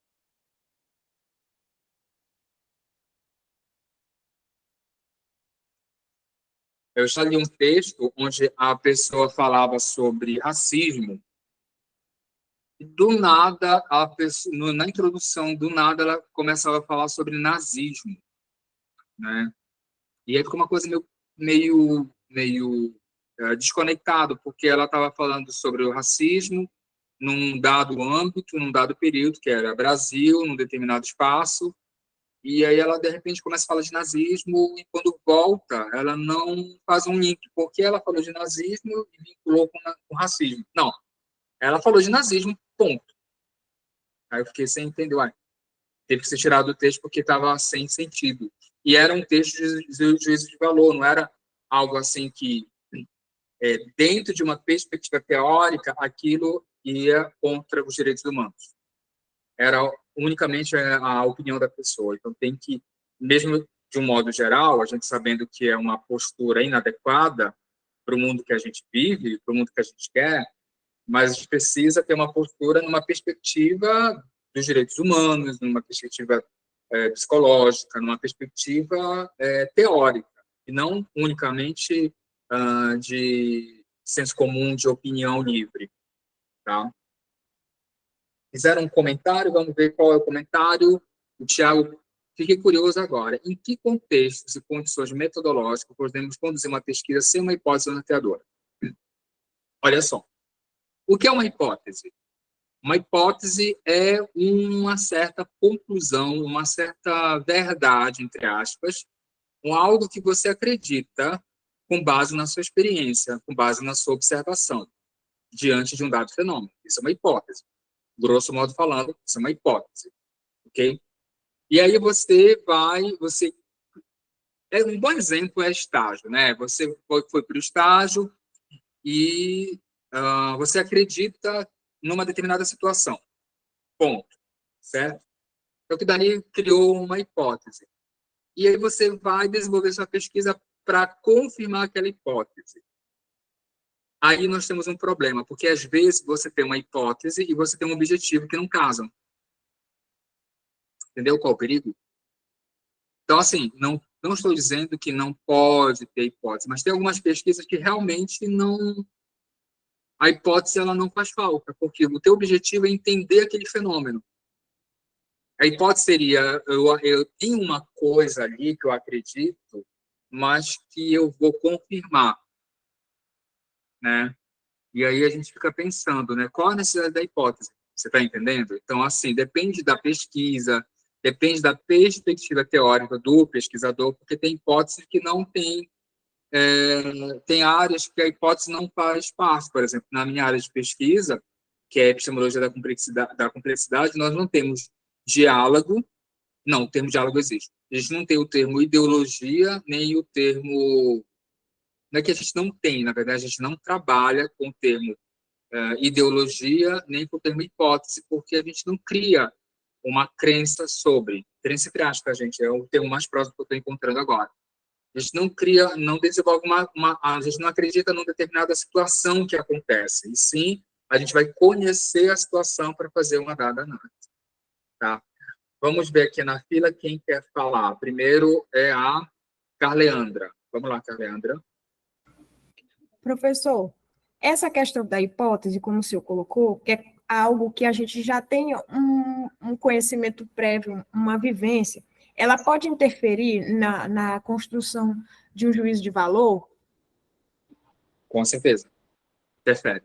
Interfere porque, às vezes, a hipótese ela vem de um âmbito pessoal, não é de um âmbito empírico, verificar, não é de um âmbito empírico, mas muitas vezes é de um âmbito pessoal. Claro que a pesquisa em si ela é pessoal. Por exemplo, se nós formos pegar, principalmente pesquisa qualitativa, se a gente for fazer uma análise de uma determinada situação, eu uso uma determinada teoria que é a mesma que você usa. Vai sair análises diferentes, porque é algo muito pessoal. E a hipótese, ela acaba sendo, digamos, você acaba não tendo a liberdade de encontrar outras interpretações. Então, você acaba se pré-cavendo, né? Um pré-conceito, uma pré-ideia, um pré-resultado. A hipótese, ela causa isso também. Se você não tiver ela muito clara, entender que ela pode ser verificada ou não. E se ela não for verificável, né? E aí, o que a gente faz? Corre esse risco, né? De você, não, a hipótese é X. Aí você vai lá com toda a vontade, encontra e descobre que a hipótese é R. E aí? Aí você tem que dizer por que a hipótese é R. A hipótese é R porque você falhou. Se você falhou, como você falhou? E na pesquisa, assumir uma falha é muito difícil, porque a gente não quer assumir uma falha, aquilo que eu falei antes. A pesquisa deveria ser diálogo, fazer uso do diálogo e não do ego, né? Sávio, pode falar, Sávio. Falando nesse campo das hipóteses, professor, eu queria saber se, porventura, viesse uma banca avaliar o artigo científico de alguma pessoa, algum projeto, e dentro desse trabalho tivesse palavras de cunho racistas. Eu lembro do senhor ter falado que a pessoa estava falando sobre o racismo, perdeu-se na ideia e começou a abordar sobre o nazismo. E pegando outra contrapartida, um outro caso, se porventura a pessoa utilizasse termos como meia tigela, denegrir, que são considerados falas racistas dentro do seu artigo científico, e elas não vierem por aspas, elas podem ser recusadas no Conselho de Ética? Pode. Isso vai depender muito também dos avaliadores, porque apesar da gente saber que isso é antiético, existem avaliadores que eles não entendem como racismo. Existem avaliadores que eles não entendem como algo que indica uma postura inadequada. Aí a gente tem que contar não apenas com o comitê de ética, mas com a sensatez dos avaliadores, tá? Antes da Vitória falar, eu vou ler aqui o que o Tiago comentou, né? No caso da hipótese falseada, como proceder e que medidas tomar para que o apego à hipótese não enviese nossa análise dos dados? Algum conselho? Apaga a hipótese. Fica com o objetivo. Eu acho o objetivo... Assim, a pesquisa já dá trabalho, a gente vai procurar ainda mais abelha para se coçar. Eu tenho alergia à abelha, né? Abelha para se coçar. Então, assim, por que você está tão preso à hipótese? Entendeu? Tem que ter esse cuidado. Porque, às vezes, o pesquisador ele tem uma hipótese, mas ele tem uma hipótese como uma possibilidade de resposta à sua pesquisa. E tem outros que têm uma hipótese porque eles não conseguiram ainda separar uma postura científica de uma postura pessoal mesmo. Aí é uma coisa que o pesquisador precisa ter cuidado. Tá? E se ela não for verificável, o que a gente pode fazer é ou mostrar por que ela não foi verificada ou abandoná-la e trabalhar somente com o objetivo da pesquisa, para onde você deseja realmente ir. Tá? Vamos lá, Vitória. Vitória que pediu a vez. Oi, professor. Na verdade, eu queria fazer dois questionamentos aqui, duas perguntas. Eu sou uma pessoa parda, né? Não sou uma pessoa negra, mas eu tenho muito interesse pelo estudo dessa temática, né, do racismo, principalmente no espaço escolar. Não comecei ainda, mas eu tenho o objetivo, né, de começar a fazer leituras relacionadas a essa temática. Quando o colega colocou aqui sobre os termos, né, serem considerados termos racistas e serem reprovados, né, pelo Comitê de Ética. Nesse caso específico, é equivocado da minha parte pensar na possibilidade de um comitê de ética, no caso de um trabalho desses, né, que tem uma temática muito delicada, porque a gente sabe a situação que está no nosso país, né, de tanta gente extremista, né, falando do racismo. Seria interessante ter um comitê de ética só com pessoas negras para analisar esses trabalhos, porque eu vejo, assim, pela minha perspectiva, né, eu não sou uma pessoa negra, eu sou uma pessoa parda. Então, como uma pessoa parda, eu não tenho a vivência de uma pessoa negra. Eu não sinto o que uma pessoa negra sente no dia a dia. Então, eu como uma pessoa parda, apesar de querer estudar essa temática, eu não me sinto, de certa forma, merecedora ou não me sinto no lugar de fala para falar ou para julgar uma temática assim, sendo que eu não tenho essa vivência. Apesar de ter ancestrais negros, eu não vivo isso no meu dia a dia. É equivocado pensar dessa forma? Não, não é equivocado. A questão toda é a seguinte: ter um comitê de ética composto por pessoas negras tem que ser um comitê que essas pessoas negras entendam da situação, porque, vamos combinar, né?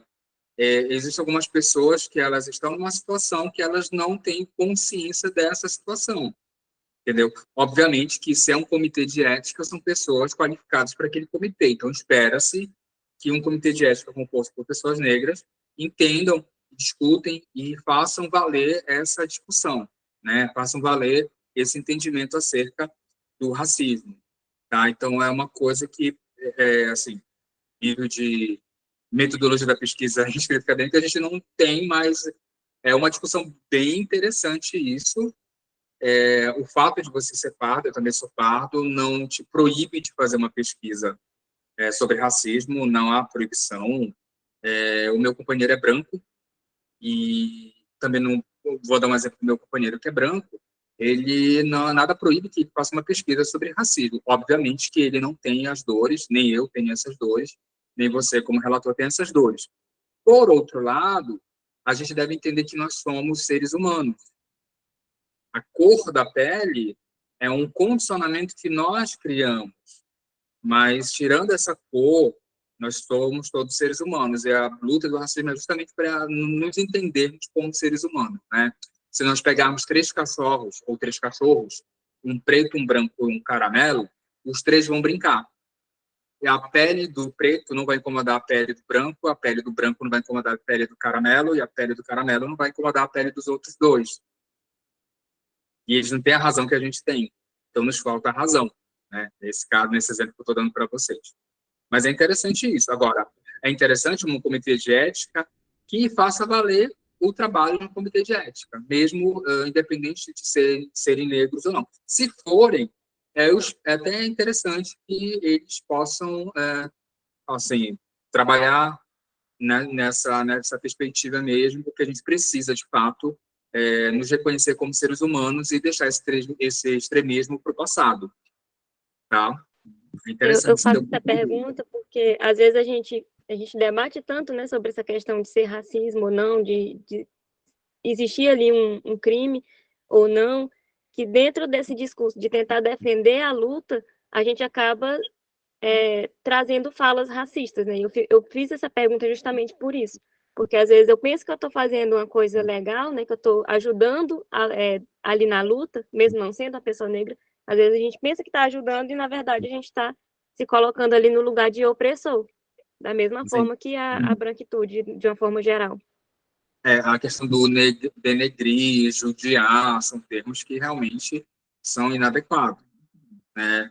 A coisa ficou preta, são expressões realmente que não fazem mais sentido para a nossa perspectiva, para os nossos trabalhos, para o momento que a gente já conseguiu avançar, né? O Juan Rafael quer falar. Oi, Juan. Professor, seguindo nessa perspectiva, esses termos, eles são considerados racistas e tudo mais, isso depende muito, será do tema da pesquisa ou não? Por exemplo, eu posso estar falando de um tema que não seja o racismo, nem nada dessas diferenças, mas eu uso um termo, por exemplo, ele pode ser considerado, tipo, cancelado, enfim, nesse sentido, ou depende muito do contexto da pesquisa? De modo geral, sim. Não é dependendo da pesquisa. Denegrir eu não posso usar. Não é que eu não posso usar, eu posso até usar. Porém, é inadequado. Por quê? Porque denegrir é tirar, vinculado a negrir, né? De negro. Então, é a mesma coisa que não sei se teria alguma coisa de branco, né? Mas o uso do termo em si não condiz com a condição que nós estamos. Não, independente da pesquisa. Eu posso estar fazendo uma pesquisa na engenharia mecânica, na engenharia civil, na psicologia, na agronomia, mas o termo em si, de um modo geral, ele é inadequado, porque ele tem um peso racista. A mesma coisa quando você diz assim, fulano que é neta de escravo, está inadequado. A pessoa não é neta de escravo, ela é neta de uma população negra que foi escravizada, ou ela é neta de pessoas negras que foram escravizadas. Porque o escravo ele não é uma marcação de pele, é uma condição que hoje nós ilegal, que hoje é ilegal, entendeu? Então aí a questão o termo que o Felipe, né, colocou, né, o termo esclarecer, ainda um pouco discutido, tem um viés parecido, sem esclarecer, né? A gente pode usar como tornar evidente. Eu tenho usado esse termo para tirar o esclarecer, né? É como se fosse um branqueamento no texto acadêmico, então, esclarecer. Tá? É diferente do anoitecer. Tem algumas pessoas que pensam que anoitecer é racismo. Não, é uma situação da natureza. Alvorecer, anoitecer. Ok, mas denegrir, esclarecer, judiar, são termos que indicam, né, claramente racismo nesse ponto. Ok? Quem está na vez de falar, alguém levantou a mão ou comentar? Fui eu de novo, professor. Então, nesse caso, ainda falando dos termos, se eu sou do curso de pedagogia, né, mas no caso do pessoal de letras, se a pessoa for fazer, no caso, um estudo da evolução, entre aspas, né, da evolução do português, né, desde o português arcaico até o português de hoje, português formal, né, que a gente chama. Se a gente for fazer esse estudo, no caso, esses termos não seriam cancelados. olha, isso é muito histórico, né? O que a gente, no caso, se você pega textos de 20 anos atrás, essa problemática não fazia parte das discussões. Então, tudo é uma questão também de contexto. Então, por exemplo, hoje, um texto escrito em 2023, trazer denegrir, judiar, é inadequado. Mas se você pega um texto de 20 anos atrás, aí você consegue encontrar, só que essa discussão não existia. Então, a gente deve também considerar, não pegar o texto e dizer não presta, não é isso, mas considerar o espaço, o momento que ele foi desenvolvido. É fundamental observar esses aspectos históricos também, onde ele é produzido. Tá bom? Vou deixar aqui o meu contato e a gente se encontra amanhã de manhã cedo, tá? Para a gente continuar essa conversa que está muito boa. Então, se vocês quiserem continuar a nossa conversa lá no WhatsApp, vou deixar o meu WhatsApp aqui. Melhor, os meus dois WhatsApp. E o meu e-mail. E amanhã de manhã a gente conversa mais um pouco e fecha o conteúdo do nosso mini curso de elaboração de artigos científicos.